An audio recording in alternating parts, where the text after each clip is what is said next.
سبيل الدموع سبيل مريح تنهدى يا صاحي كي تستريح. Di Jeddah ini ada satu orang syekh, suaranya bagus. Kalau sholat Jumat penuh masjid. Kalau dia jadi imam, Masya Allah suaranya gitu. Dia juga kalau khutbah, hampir semuanya orang nangis kalau bicara masalah akhirat. Khusyuk, jadi dia ikhlas sekali gitu. Dia cerita dalam salah satu khutbahnya, saya dengarkan ceramahnya. Dan ini tradisi saya suka dengar ceramah-ceramah. Walaupun saya sudah sering isi ceramah gitu kan. Kita tidak boleh batasi dengan ilmu. Selalu kita merasa haus dengan ilmu itu. Maka saya dengar ceramah, dia mengatakan pada saat saya salah satu Jumat, saya lagi jadi imam, di rakaat kedua, pas sujud pertama ada suara gemuruh tengah-tengah masjid. Dia bilang, lalu saya salam, saya tanya, saya pakai mic, kenapa itu, ada apa? Dia bilang, Syekh, ada orang jatuh. Tadi waktu sholat sujud rakaat kedua, sujud pertama jatuh. Kata Syekhnya, berikan dia ruang, biar dia bernafas dan colong antar. Beberapa ikhwah tolong antar ke rumah sakit terdekat. Waktu diantar, kata dokternya, orang ini sudah mati setengah jam yang lalu. Maksudnya pada saat dia lagi sujud di hari Jumat, gitu kan? Ini luar biasa. Kata Syekhnya, ini jelas-jelas husnul khatimah.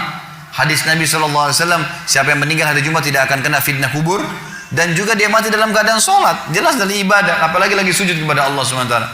Lalu dia bilang, datang adiknya mengambil jenazah kakaknya. Lalu saya bilang, ini kakakmu datang jauh-jauh sholat di sini karena dia mau sholat dengan saya.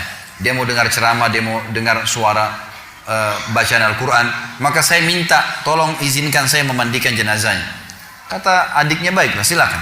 Datanglah Syekh ini ke rumahnya, dimandikan jenazahnya.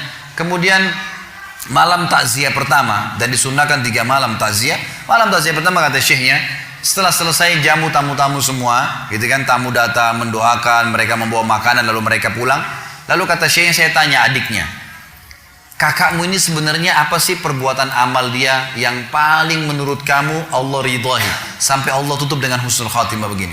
Dia bilang, Syekh, kami punya orang tua, ayah kami sudah meninggal, ibu kami masih ada hidup, dan kami 6 orang bersaudara, semuanya bakti dengan ibu kami.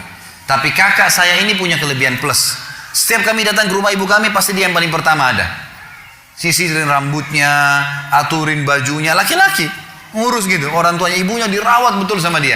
Dia bilang sampai kalau sisirnya patah dia yang gantiin, sampo, sabun semua dia yang siapin, semuanya diperhatikan. Maka kata Syekhnya, pantas Allah tutup dengan husnul khatimah, pantas Allah tutup dengan itu.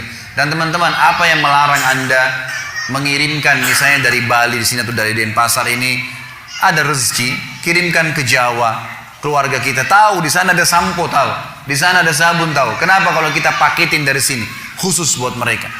Maka luar biasa, mungkin kita korbanin 500.000, 300.000, teman-teman sekalian, sudah cukup orang tua kita mendoakan kita seumur hidupnya. Bagaimana kalau setiap bulan kita rutinkan, gitu kan?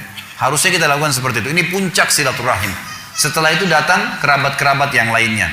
Kata Nabi SAW, siapa yang ingin diberkahi umurnya, di sini sering diterjemahkan dalam buku Indonesia, siapa yang ingin dipanjangkan umurnya, gitu kan? Sebenarnya tidak ada kata-kata panjang umur ya, karena umur sudah ditentukan, 60 ya 60. Tapi di sini maksudnya diberkahi. Jadi kalau dia punya 60 tahun, dia sering silaturahim, dengan ada orang lain punya umur 60 tahun tidak silaturahim, kita temukan yang sering silaturahim ini akan berkah hidupnya. Sudah banyak bangun masjid, sudah banyak kegiatan-kegiatan sosial, Allah berkahi umurnya. Siapa yang ingin diberkahi umurnya dan diluaskan rezekinya, maka dia sebaiknya melanjutkan silaturahim.